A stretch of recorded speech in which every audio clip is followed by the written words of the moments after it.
Welcome to our Facebook Live presented by Brick House Collective, Mint Mortgage, and MBS Reformers. So I'm Sophia Green, and my business partner and co-host is Marion Myers. Say hi, Marion. Mhm. Together, we are the Brick House Collective, a team of real estate professionals that work together to educate and provide resources about the home buying and selling process in South Florida. And our services include residential, commercial, and investment properties, and we specialize in first-time home buyers and investors. One of our guest speakers is Vince Lopez. Say hi, Vince. Hey. He's a branch manager and business planning coach at Mint Mortgage. With more than 25 years in the mortgage industry in South Florida, he's helped thousands of home buyers successfully accomplish their home ownership goals. His team are some of the best in the industry, winning top recognition awards with organizations like NAREP, NAMBA, and the nation's top 1% of mortgage professionals. So bravo. Thank you for joining us, Vince. Thank you. And we have Bertha Lorena Osorio Campbell. Oh wow, should have kept Did that. I say it right? Did I say that right? That's right. And she is the founder and president of Mind, Body, Spirit Reformers, LLC. MBS Reformers is an organization that bases their research on the Bible, spirit of prophecy, natural organic remedies, and good science. Ms. Campbell currently practices as a holistic family nurse practitioner in South Florida and speaks for churches and private organizations all over the South Florida region. So thank you everybody for joining us. And Vince, I guess since you can see us live on the phone, just let us know if there's questions or anything because I can't see it on my end. Sounds good. Thank you. Okay. So we're gonna go ahead and get started. I'm gonna share my screen here. Give me a second.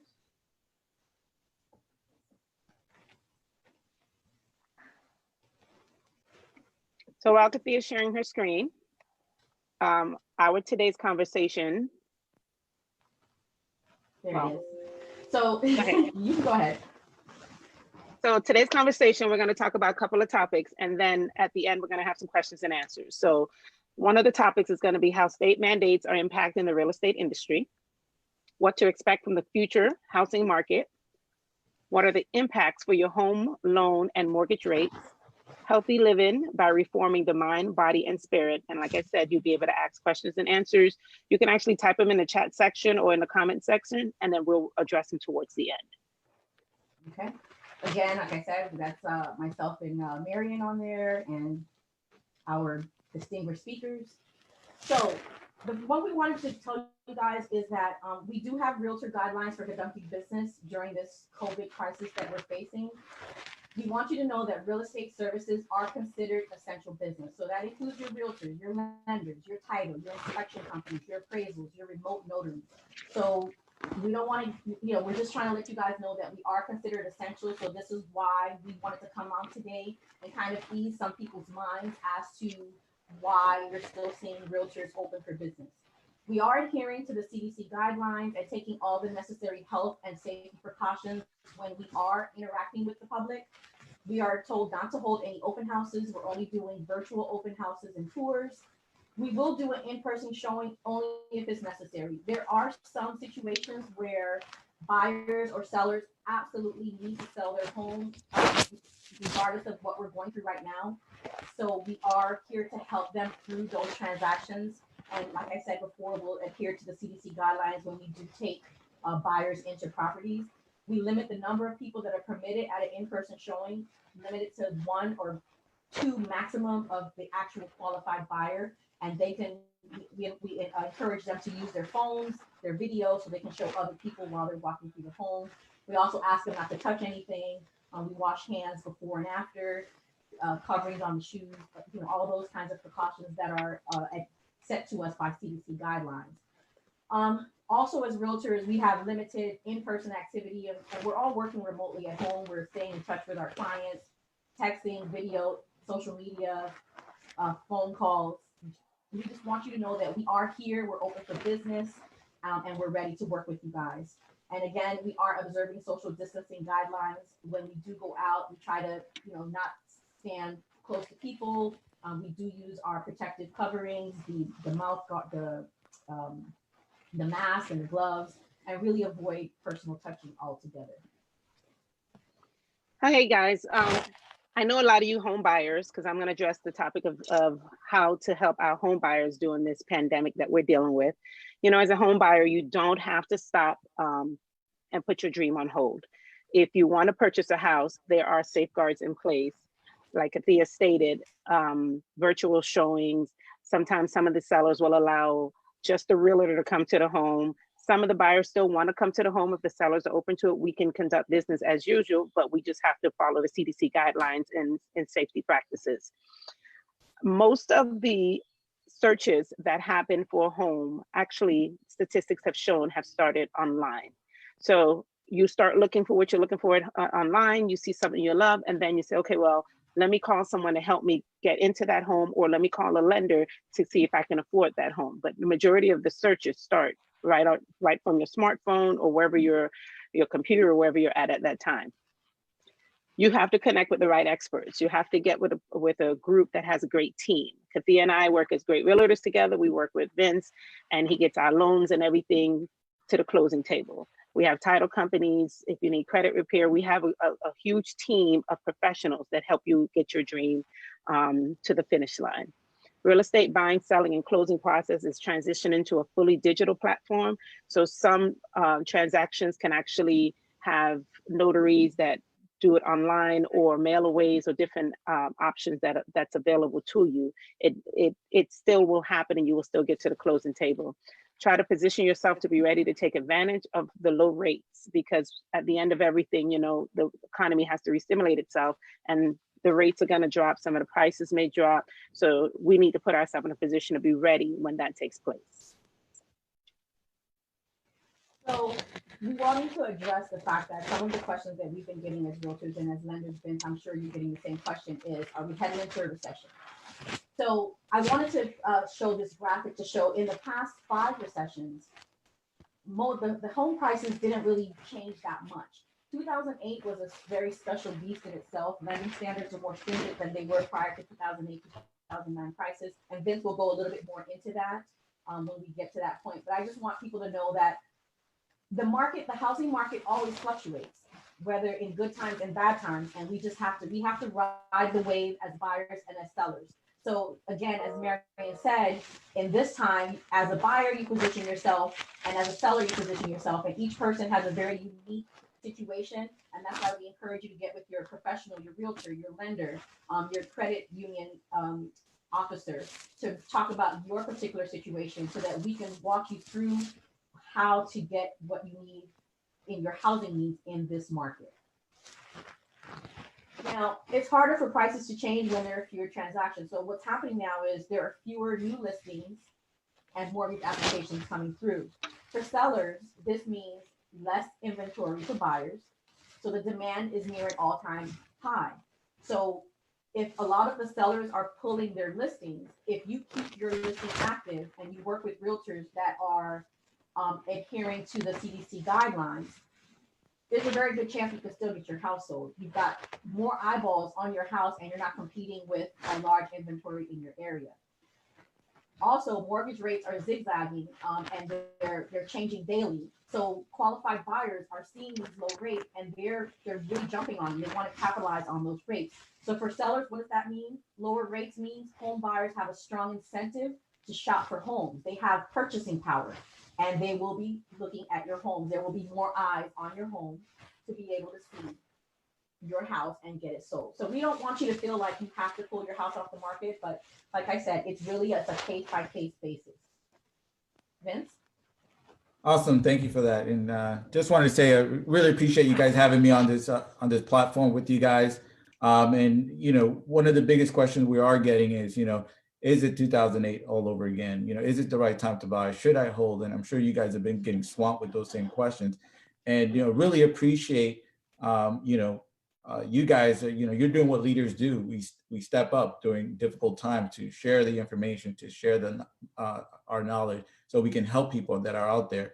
And to be honest with you, that is one of the biggest reason why I say it's not, you know, 2008 all over. If you see my number one, my biggest reason is better professionals. I mean, in 2008, and again, I've been in the business for 25 years, working in a bank in 1992, working for Fortune 500 companies in the finance industry. for most of my career until I opened my own shop in 2005. So went through the 2008, and I can tell you there are better professionals out there right now. It was almost like everybody was a realtor or a mortgage professional back then, and their reasoning behind it was to make money. The professionals today, really have a passion for real estate, really care about their client and serving. I've been in a bunch of Zoom meetings similar to this one, where everyone's trying to get informed, like, how do we keep people safe, during this COVID-19?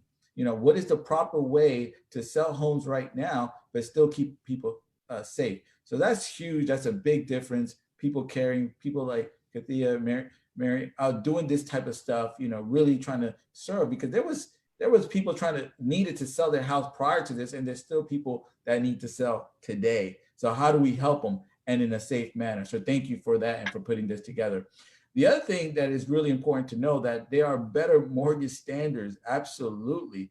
Back in 2007, 2006, it was almost like a free for all, right? I mean, you had a pulse and you got a loan. It didn't matter if you was making $5 an hour, $10 an hour. Some people call them the liar loans, right? You qualified. So they put things in place so that 2008 doesn't happen again. That was the whole purpose of the Reform Act, right? So to ensure that we're not going to have another 2008. So people that are thinking about that, remember, these reforms came into place to avoid something like that happening again. The standards, people do qualify for their mortgage. All right. Prices are not out of control. I mean, really quickly in 2007, 2000, and before that, the appreciation in homes were ridiculous. There were, 9, 10, 11, 12 appreciation yearly.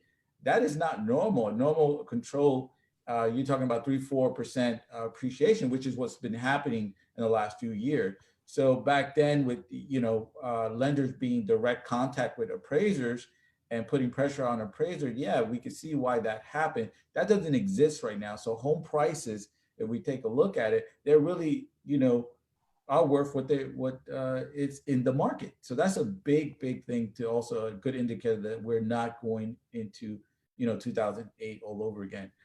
Inventory supply is good. I mean, this is a big one. Back in 2008, 2007, we had 8 months of inventory. So basically, if you take the amount of houses that are being sold compared to the ones that are listed for sale, it would take 8 months. That's really high. I mean, a good controlled environment is, it takes 3 to 6 months. It's a balanced market. It's not a buyer's market. It's not a seller's market. It's balanced. But when you have more inventory, it becomes a buyer's market where you have too many sellers. You got too many houses and not enough buyers.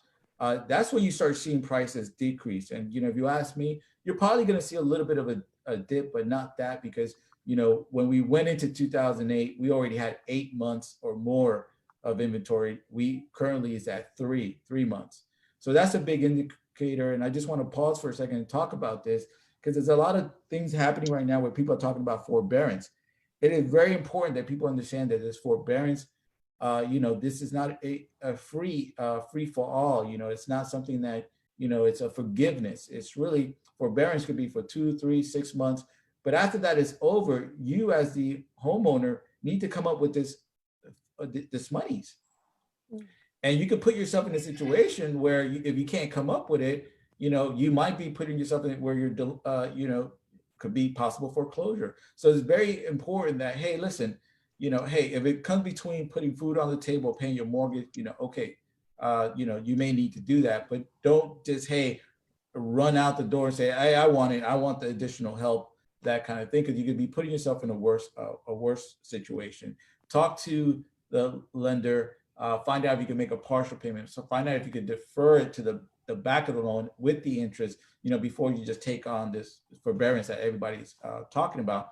And not only that, the biggest thing I like to mention there is that you also put pressure on the investors, mortgage investors, because they promise to make these payments to the FHA government loan, regardless of the payments come in. So when you put pressure on them, the guidelines change, right? Mortgage guidelines change, credit scores go up, interest rates go up. because they have to take upon the additional risk. That being said, if we have less buyers qualifying, now we can see where the inventory can increase. It becomes a buyer's market, 8 months, 9 months of inventory, and now we can see prices going down. And that's not good for anybody. If you're a homeowner, which goes back to my number 5 here, homes have equity. Again, 2007, 2008 was kind of like a free fall. We were offering 100% financing. So there was no one with skin in the game. They didn't have a vested interest. So yeah, if come take my house, it didn't cost me anything. Go ahead and grab it. I'm actually upside down. Actually, there's houses today because of what the administration put in place, the Reform Act, there's a lot of houses with equity. This is huge. So don't put yourself in a situation where you're going to lose $20, $30, $40, $50,000 of equity that you have built into your home. You don't want to put yourself in there, but that's another indicator that we definitely can sell, because if you need to sell, maybe you can offer seller contribution now because you have the equity, and get out of the situation where before it was either a short sale or foreclosure. So we're really excited that it's definitely a different market. And the last thing I want to kind of touch on is great rates and affordability. Again, the rates back in 2008, 2007, they were in the 6%, maybe 7%. The rates have been low throughout the years, 4%, 3%, which is a huge thing, which means that, and the government is doing what they can to keep these rates really low so people can afford their payments. Again, if you can afford your payment, make that payment. So back then, if we put someone that was making $5 an hour in $1 million home, right, which was happening, even when he lost his job, went and got another job, he's still making $5 an hour. He's not going to be able to afford. People, even if they had a temporary layoff, or they lost their job, when this takes a turn and they go back into the workforce, they should still be able to get, if I was making $5,000 a month, I should be able to go back and make $5,000 a month. That just makes a sense where I can be able to afford my home, where before it did not matter. We just needed to get someone else into that home, and that home sat there. And of course, you had a depreciation in home value. So that's a big thing. And speaking on rate, if we could share the next slide, that's like the other questions that I get about rates. And it's so important, what's my rate? And it's so important to understand how that works, because we did have, when the stock market kind of did that, really dip way down, what normally happened is that investors, take their monies from, high risk, and they go to mortgage-backed security because it's a safer risk. And that's where the rates became great. We had an influx of people coming in and wanting to refinance and do things like that. I mean, there was like 10 trillion, and many lenders, the lenders are not equipped to handle 10 trillion in business. They do about, 2.5, 3 trillion a year. So that was a big bottleneck kind of situation where lenders had to pull out of the refi market or even raise the rates just to slow that down. But in between them, now we got a health crisis. People are losing their jobs. Unemployment rates are increasing, and we've had a great economy. I mean, unemployment was down to 2.8 or something like that. In 2008, 2007, unemployment rose all the way up to 10%, and it's predicted when the housing market report, the job market report comes out in the next couple of weeks, that it's going to be close to being there. So that's where it becomes tricky. Lenders still need to account for that risk, where people can do a loan today and lose their jobs tomorrow. So that's where you see that rates going up and down. We're trying to account for the risk that's involved. People are taking advantage of the forbearance. So just real quick, just as you can see, green is great, as far as for rates, and then red is, not so great. People are not buying mortgage-backed securities, goes down. Which again, we got to increase the rates and promise the investor a bigger return for the risk.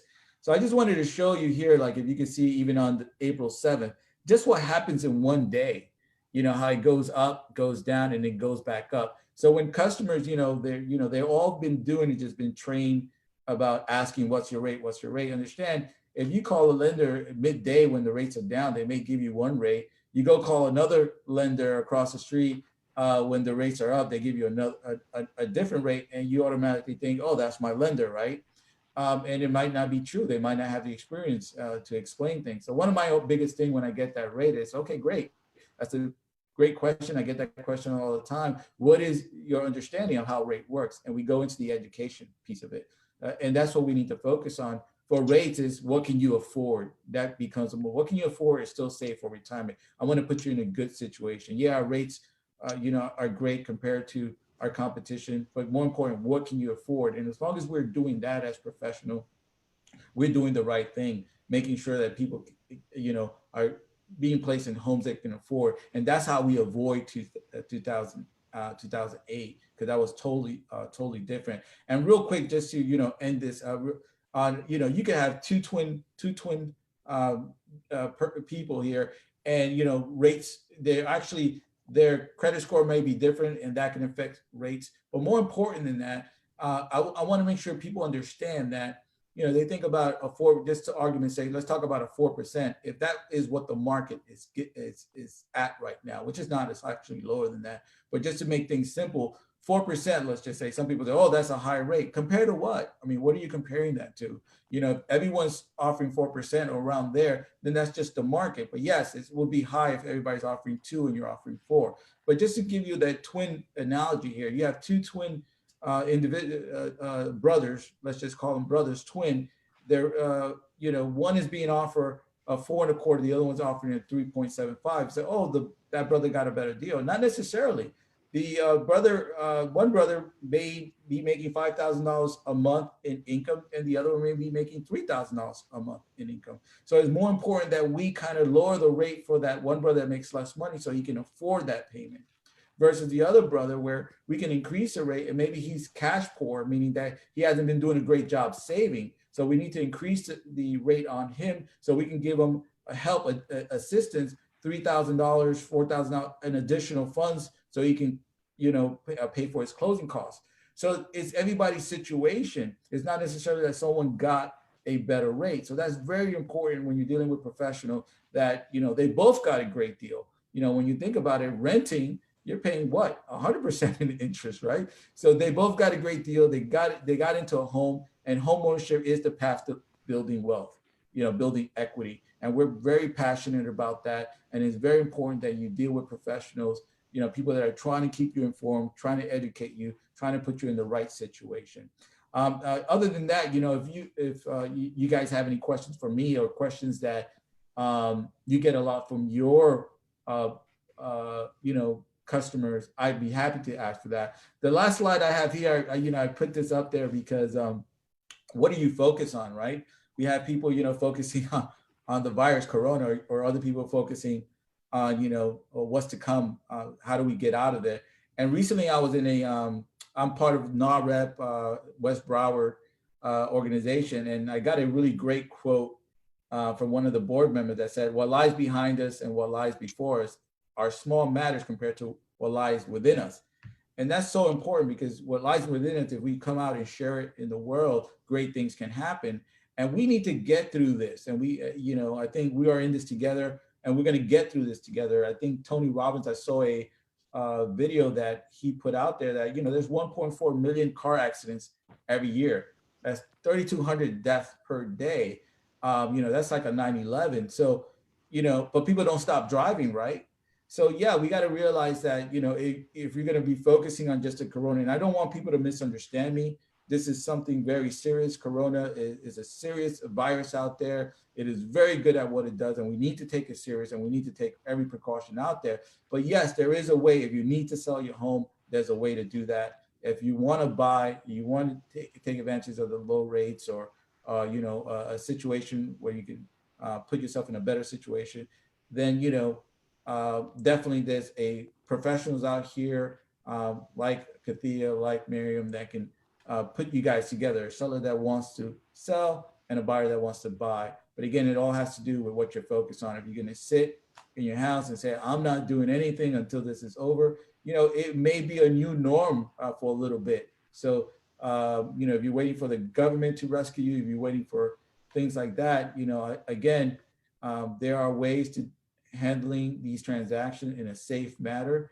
And you just got to reach out to the right professionals. So I just wanted to give you guys that insight. Thank you, Vince. I'm sure we're going to get a lot of questions related to the mortgage once we're actually done with this, because that's what's on everybody's mind is what's happening with the rates, what's happening with my mortgage, can I buy something, can I sell something? So, Ms. Bertha. Yeah. Thank you so much. What do we need to know about COVID-19 from a health perspective? All right. Well, I just want to echo in what Vince said, and I just want to say thank you guys for inviting me to this conversation. And I feel that it's very needed. I feel it's very appropriate. It's important for us to talk about this. And, Vince, you segued into me so well. What are we focused on? And right now, what I'm seeing is that we're a little bit too focused on this. We're tuned into CNN. We're watching the news. We're having anxiety. We're worried about a lot of things, and that's affecting our health. So one of the things I wanted to start out with is just a few facts about what we know about COVID-19. So COVID-19 is the actual disease, and that is caused by the virus SARS-CoV-2. And right now, as we know, it is a global pandemic, which means that everyone all over the world is facing the same exact thing like we are here. Scientists are saying about 40 to 70% of our population will be affected. And those, as we know, with chronic diseases have a greater threat. So if you have diabetes or hypertension or you're asthmatic, anything with a chronic disease, you're going to be at a greater threat. And sometimes they're saying even 10 times more than the average healthy individual like you and I. Those with obesity are 3 times more likely to die if they do acquire it. The mortality rate is right now about 0.6 to 4%, and it's much higher in those individuals that are over 75 years old. Continuing with what we know, next slide. So when we talk about COVID, we're hearing the word novel. And that just basically means that this virus is new. Okay, it's new to the human population. So it's never, ever been introduced. So what does that mean? Very simple. We are all susceptible to it. If you come in contact with it, and it's highly contagious, you're going to get it because your body has not built up any immunity to it. Keep that word in mind. No immunity to this virus. It's going to get worse before it gets better. So we may be dealing with this for 12 to 18 months. It's going to die down over the summer, but it could come back up. And this we've seen like when we had the Spanish flu epidemic back in 1918. Easily transmissible. It can survive on surfaces for about 72 hours. And the typical symptoms that we're seeing are high fever, a dry cough, and fatigue. However, let me say this really big. Those are typical symptoms. There are many of us that are walking around and we are asymptomatic, which means that we can have this virus and absolutely have 0 symptoms associated with it. Or we'll have symptoms that are not your typical symptoms, like a headache or congestion.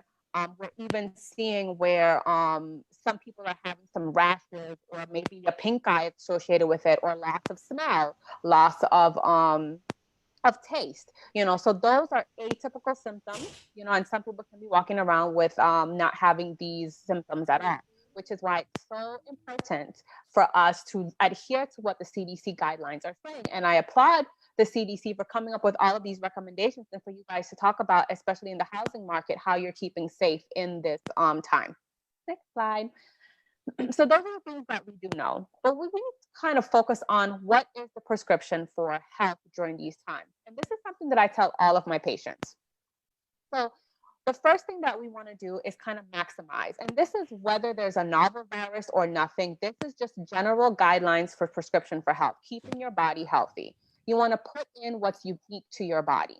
So these are things like raw materials that your body needs to function and heal. Oxygen. We need to go out and get some fresh air, get some sunlight, vitamins and minerals, antioxidants, protein, healthy fats, omegas, And we have to believe, this is super important, our mindset, the 6 inches between our 2 ears, it's very important that we have to believe that what we're doing and what we're choosing is going to be effective and safe, and we're going to heal. Minimize, meaning decrease whatever is harmful to your body. And this is unique for everyone. Okay, so toxins, infections, allergens, stress, trauma. So a lot of us are sitting and we're watching CNN for 12 hours. That's going to raise our anxiety level. It's going to raise our stress level. We're worrying about all of these other things. That's just going to decrease your immune system. So you're not going to be able to really fight off any viruses or anything that comes your way. So you have to decrease these things. You know, any limiting beliefs that you may have, fear or negative expectations. A lot of us have this dooming view of this, you know, end of the world, everyone's going to die. Yes, we have to take precautions, but we're still living in the here and now, you know, and we have to take precautionary measures for us to actually do that. The last thing for our prescription to health is to actually prioritize, meaning we want to create an environment for healing. So we need to be getting enough sleep. We need to be resting. And this is probably a great time for us to actually do this because we are home. You know, the world probably said, you know what, it's time for you to sit down. It's time for you to relax. It's time for you to enjoy your family. It's time for you to actually maybe do some home projects that you've been putting on hold for a long time, or all these things that you so-called didn't have the time for because we have this busy mentality, you know, that we have to get X, Y, and Z done, and we just have no time to actually sit down and enjoy our family. So this is time we can smell the roses, you know, laugh, stress reduction, you know, exercise, stretching, breathing, having meaningful relationships, positive visualizations, and associations. These are things that we can do to just keep our health in order. A lot of times, you know, we're going in this world and we're stressed and our anxiety and all of this is up, and we forget that we have to actually slow down. You know, I saw a meme on Facebook, and the first time the meme came out, it was like, if you're not starting a business or grinding or doing this, then you lack discipline or something like that. And I was like, what? And then someone came around and, like, I guess took that out and was like, you're doing perfectly fine. If what you need to do is rest, sit down and you know? And I said, exactly. We put too much pressure, you know, on ourselves. And we kind of have to just step back, and we can't be in this overdrive state. One of the reasons, guys, is because stress causes disease. If we're overstressed, our immune system is not working. We're not. If you can go to the next slide for me, Katia. All right. So we've been hearing so much about, well, what do we do? What do we do? What do we do? Well, those are the things that you do, the prescription for health. But what are some things that you can do now to kind of boost your immune system? These are general things that everyone should be doing as a foundation. So you want to be taking a good multivitamin, a good mineral. It's kind of like your foundation. Our foods are not as nutrients dense as they used to be. It just isn't. You know, an apple doesn't have the amount of nutrients that it did 20, 30 years ago, the apple that we're eating today. So unfortunately, we do have to supplement with vitamins and minerals so our body gets what it needs. Vitamin D3, or what we get from the sun, you know, it's super important. Our level should be above 50 to fight off diseases. If we do a quick Google search, and I'm not saying go to Google to get all your answers, but if you do a quick Google search on vitamin D deficiency, you will see that it's associated with every single disease that's out there. Okay, so having optimal vitamin D levels are amazing for your immune system. Vitamin C. Vitamin C is amazing. And right now, especially during this time, you want to be taking about 6,000 milligrams of vitamin C daily. Okay, this is going to help to boost your immune system. You know, it's going to help to keep it there. Vitamin C helps to flush out toxins. It helps to keep your body up. You know, so this is absolutely great. Zinc, we've been hearing so much. That combination of vitamin D, vitamin C, and zinc is a trio. That trio right there is your defense mechanism against all of this right now. A good probiotic. You know, when we talk about good bacteria and bad bacteria, probiotic, it actually helps to increase the good bacteria in our body that we actually need to fight off diseases, to fight off viruses, to fight off, you know, these things that may come in our way that our body's just like, well, I don't know what this is. You know, imagine you have a great defense system, a great immunity. When this novel, you know, virus comes your way, your body has the immunity to actually fight it off so that maybe you don't get it. You know, good fish oil, you know, omega-3s, good fats. These are all things, once we talked about prescription for health, just having it good in your system, eating it from good foods, keeping our nutrition up. These are good things that you can actually do to boost your immune system. Next slide. Mental health. I'm seeing so much right now, and mental health is part of our health. It's mental, physical, spiritual. Okay. So like I said, right now, this is a good time to rest. This is a good time to meditate, do some deep breathing. Social distancing, I don't really like that term. I prefer physical distancing. We're physically distancing from each other, but that doesn't mean that we have to be socially distant. Okay. Right now, we're connecting through Zoom. You can connect, and I've seen where they're having virtual parties where people are connecting for brunch. People are connecting for playing games. Churches are connecting. So you still want to connect with friends. You do not want to isolate during this time. You don't want to get to that point where you're without that connection from people. So physically distancing, but we do not be socially distant. Prayer is awesome. EFT or tapping. So I want you guys to look this up if you don't know, or you can always ask me questions. I know there's going to be a question at the end. But EFT or tapping is emotionally freedom technique. And what this is a form of acupuncture. Okay, so acupuncture works on the different meridian points of our body, and it helps to actually decrease anxiety. And so you tap on about 8 to 10 different points on your body, and there's an actual system that you work through it. You can look this up on YouTube. The more that you actually tap, the more that you do this, your body builds up the capacity to deal with stress and anxiety. So that when stress or anxiety come your way and you automatically begin to tap, your body's like, oh, that's what we're doing. Okay, let's calm down. Let's relax. We built up this capacity to deal with this.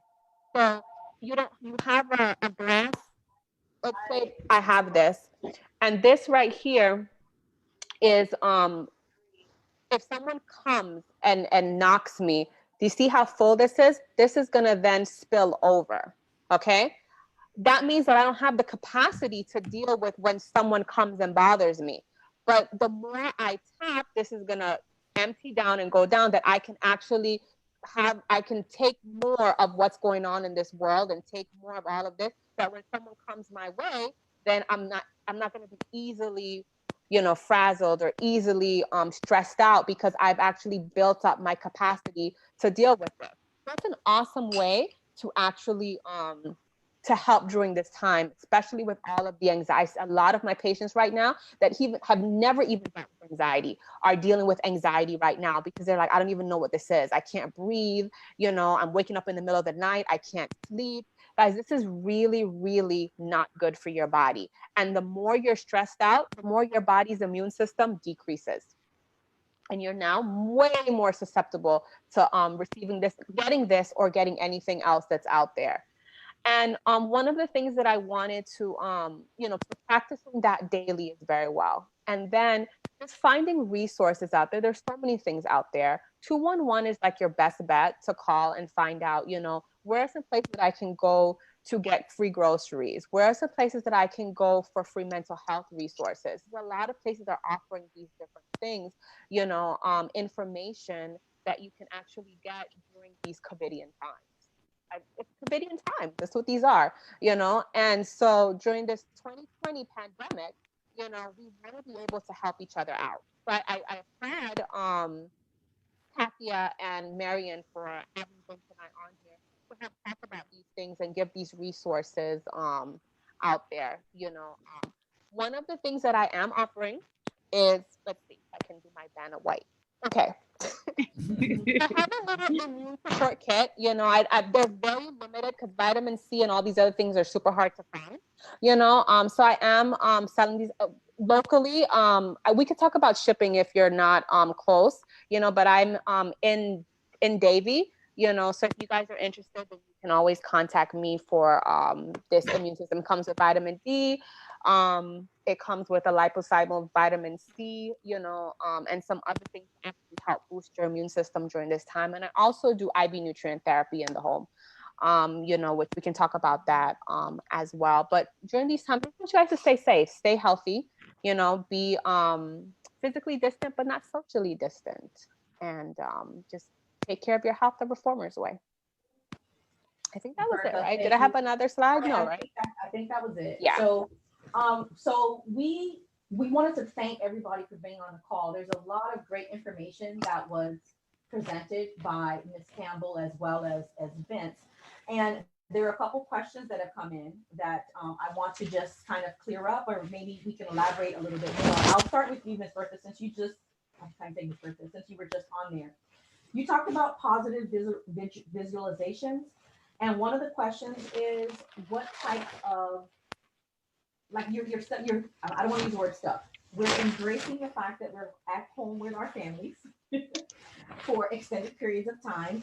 What type of family activities and even individual activities do you recommend for us to be able to keep peace of mind and keep peace at home? Because there's a lot of together time that can be overwhelming. What are your suggestions? Okay, so good question. So definitely I think you want to keep the routine as close to what it was before, so I know right now all of the kids are home and they're doing online learning, distant learning, so they should have time to do that on their own individually. I believe that the teachers are the ones that are teaching that, so that's a good thing for them to do. For them to have time to actually go outside, walking together as a family is good. Eating dinner together as a family is good. Right now is a great time to teach your children how to cook. And clean. That's also good. But honestly, you need to find that time to get away from it all, and one of the ways of doing that is even if you go outside or if you find a safe space in your room or wherever that place is for you, and just do some deep meditation and some breathing, even just breathing in and out, and finding that time to visualize your happy place. My happy place is the beach, so when I close my eyes and I'm like, my happy place is a beach, and I visualize that, my brain automatically has already imprinted that that's my happy place. So every time I say, heaven on earth, that's my way of going back to my happy place. I know that I'm at the beach. I'm hearing the waves. I close my eyes. I see the water. I smell it. My feet are touching the sand. So each one of us needs to have a way of doing this, and teaching our children how to meditate and deep breathe right now. Doing that as a family activity. Those are great ways of doing things together, but also doing it on your own as well. I got a question for Ms. B, if that's okay. That. So real quick. So I've been hearing that, if you do come in contact with this virus, that it actually stays in your throat for like 4 days. And that's where you start getting the coughing, and you start coughing, a lot of coughing. And they said that you have actually an opportunity that if you, drink a lot of water or warm water or gargles, that you can actually flush it into your stomach acid to kill it versus it going into your lungs. And that's where the problems can come about. What's neutralizing it. Yeah. What's your thought behind that, your theory? There's so many home remedies out there, and I have absolutely nothing against home remedies because I'm all about holistic care. I absolutely believe in it, and so the gargling with the warm water, baking soda, I've heard even that, drinking lots of water. It's just like when we have the flu, your body gets sick, you need to rest. And a lot of us with this also, it can go up and down with how your body feels. So you may be feeling great one day, let's say you have it, you may be feeling great and you begin to do things, your body then just completely just gets tired because you didn't allow your body enough rest to actually get back to, okay, now I'm back to being optimal. So you kind of have to, if you have it, sit back, rest, realize that you need to rest your body, drink a lot of warm things. Cold things are not good anyways. I never ever recommend anybody to drink cold, sparkling cold things. It's just not good for our throat and that. So yes, the warm gargling and all of those things, all of that is fine. Warm water with lemon, honey, any of those things is good. Drinking warm soup, the same thing that our grandmothers, our grandparents always told us to do. Go back to old school. Oh, back to old school. Vicks, rubbing some Vicks. I have another question that came up, piggybacking off what you just said in terms of doing things for us to reduce our stress and our anxiety in our personal lives and in our health. The question is related, is for Vince. What's the recommendation for buyers and sellers that are stressing about my house is listed. Do I take it off the market? I really need to sell my house because of X, Y, and Z. Or I really need to buy a house because of X, Y, and Z. We touched on it during the presentation, but the question is still coming up now on how to reduce the anxiety about the buying and purchasing of a Yeah, home. so, it's I mean, not buying and selling.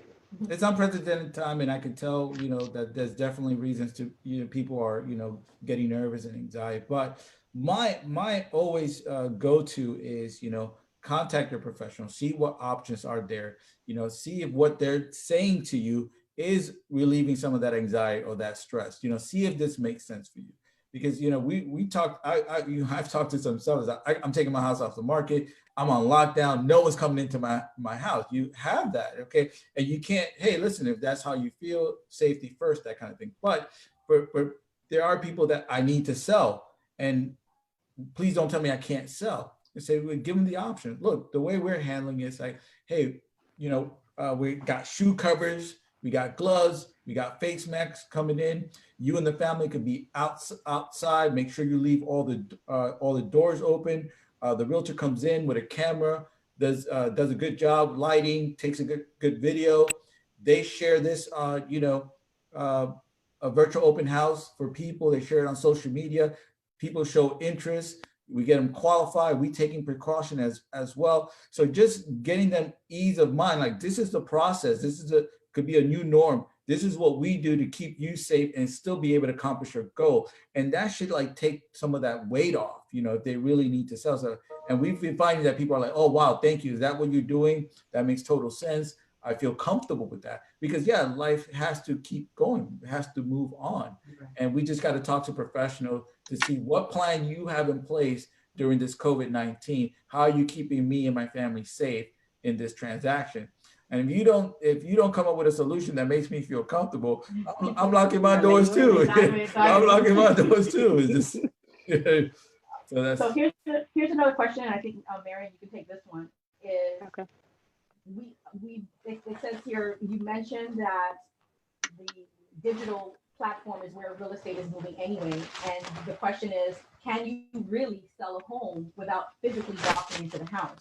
And maybe you can touch on how we work with clients that don't live in Florida and we sell homes to them all the time. Right. So a large base of my clients that I deal with are investors, and many of them will buy property here in South Florida because people love to vacation where we live, and they can find some really good off the market deals. So many times they'll find me. We communicate strictly through the phone, most of the time through text.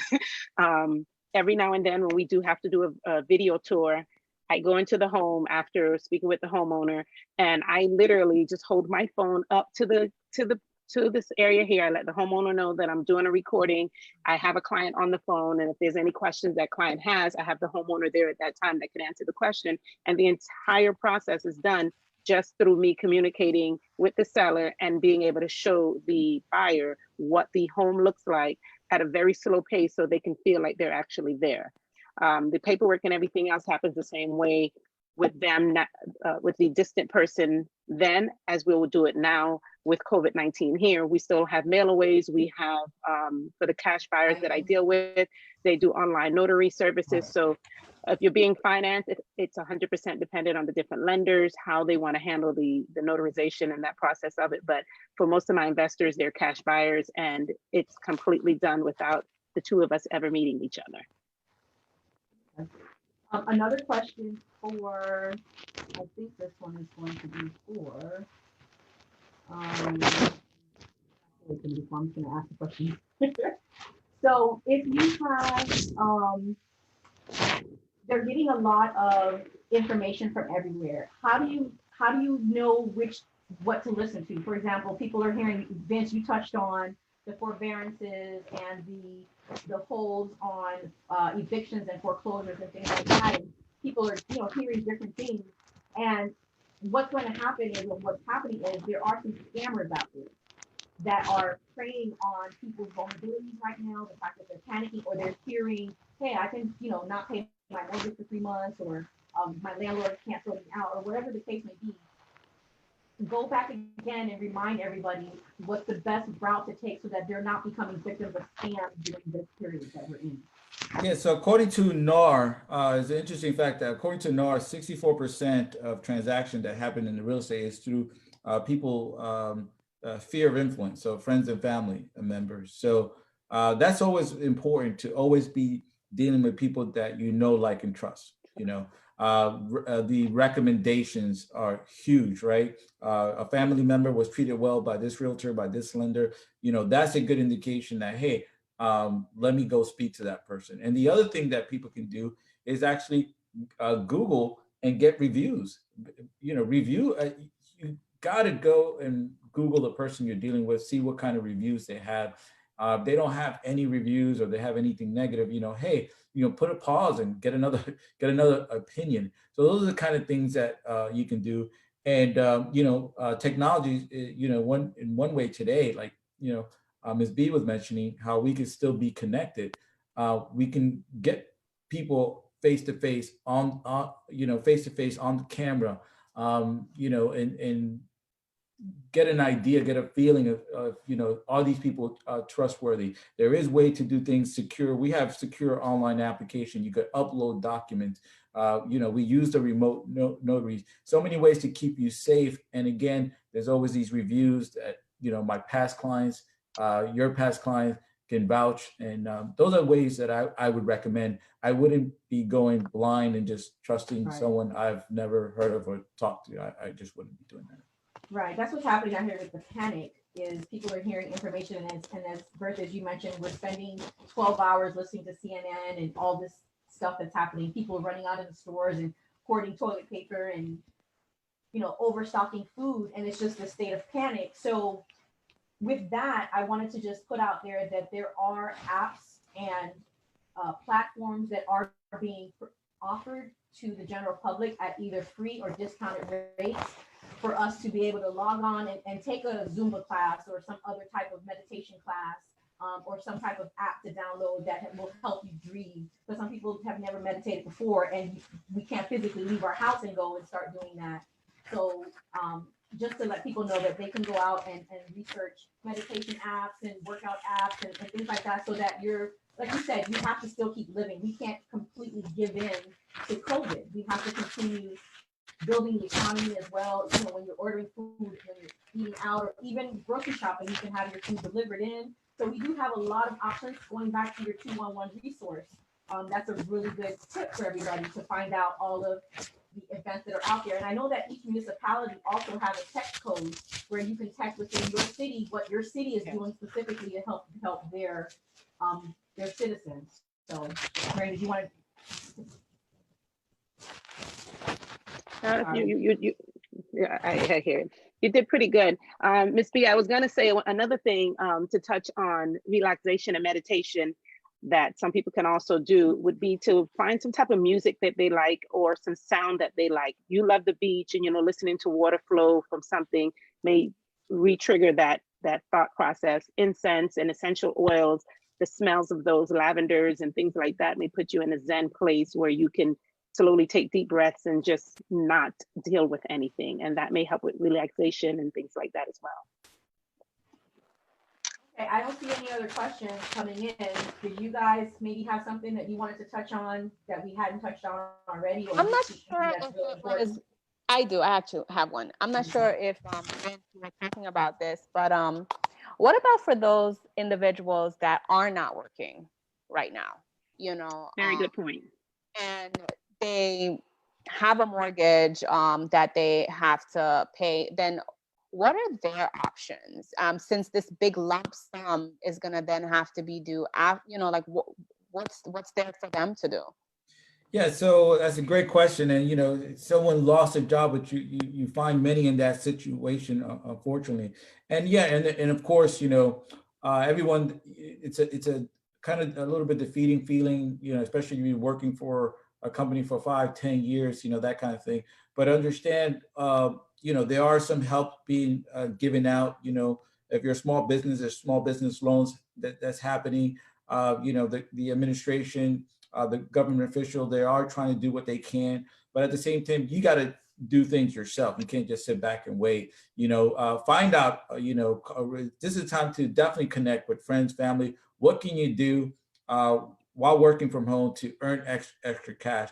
But putting that aside, the number one thing, if you lose your job and you find yourself in a situation about paying your mortgage, contact the lender is the most important thing. See what options are there, and don't just take the first option or someone recommended or someone was on social media saying this, that, the other, because that might not be the best option for you.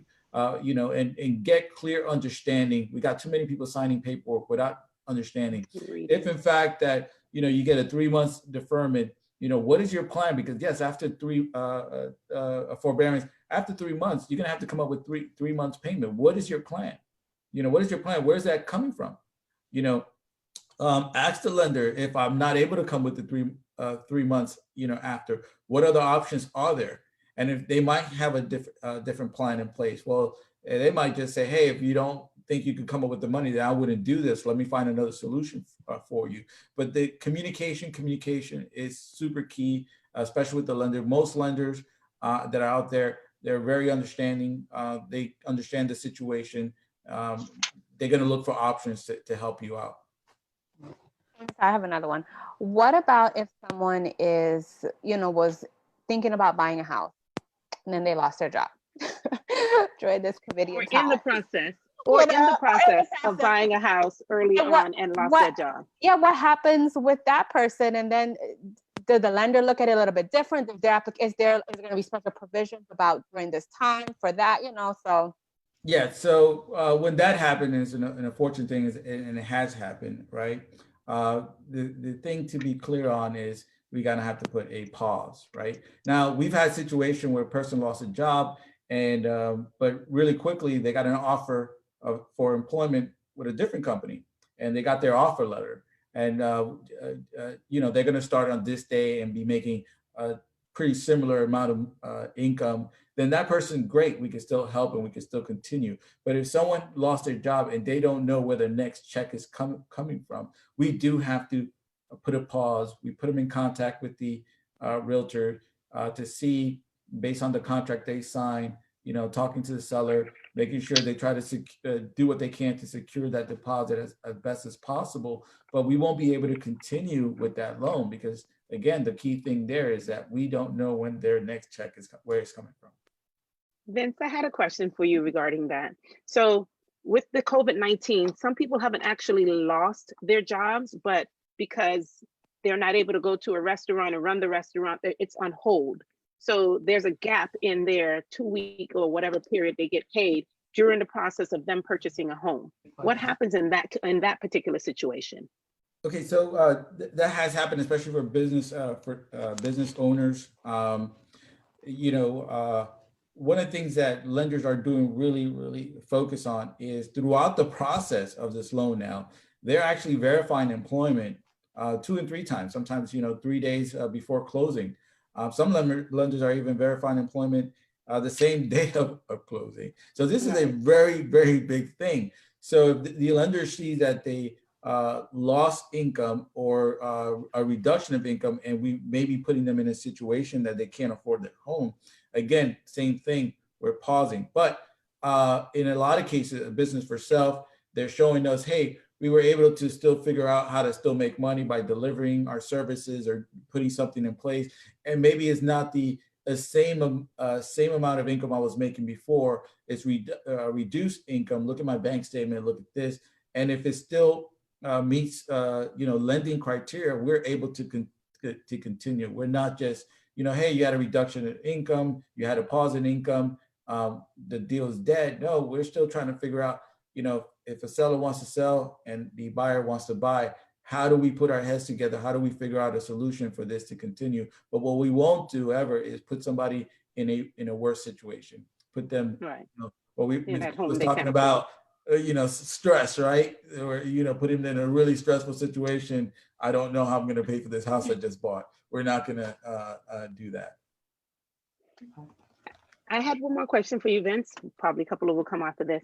So another part of how we do business is dealing, because he and I held a lot of first-time home buyer programs. We talk about different various grants and things that FHA offers, the different programs. Have any of those programs been affected with the market, the COVID, and just everything else that's going on? Okay, so for the most part, these programs, and they're most of these programs are government backed or state backed. So for the most part, most of these programs continue. I have heard that some of them, whether the guidelines may have changed.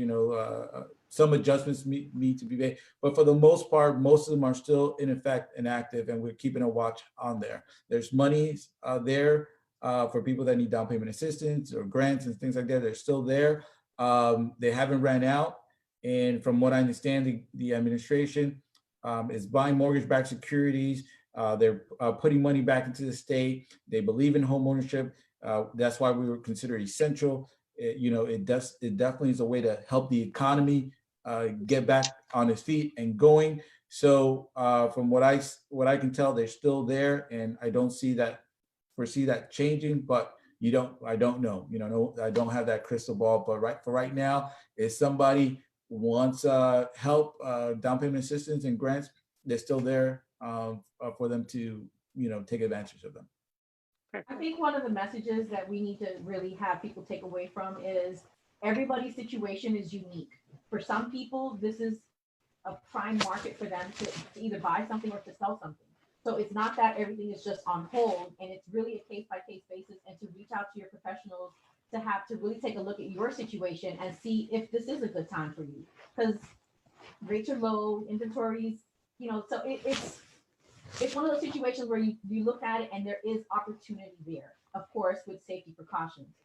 Talking about safety precautions, a question came in for you, Bertha. You mentioned you like the term physical distancing versus social distancing. And then you said it's good for us to go outside and get some sun, exercise, and things like that.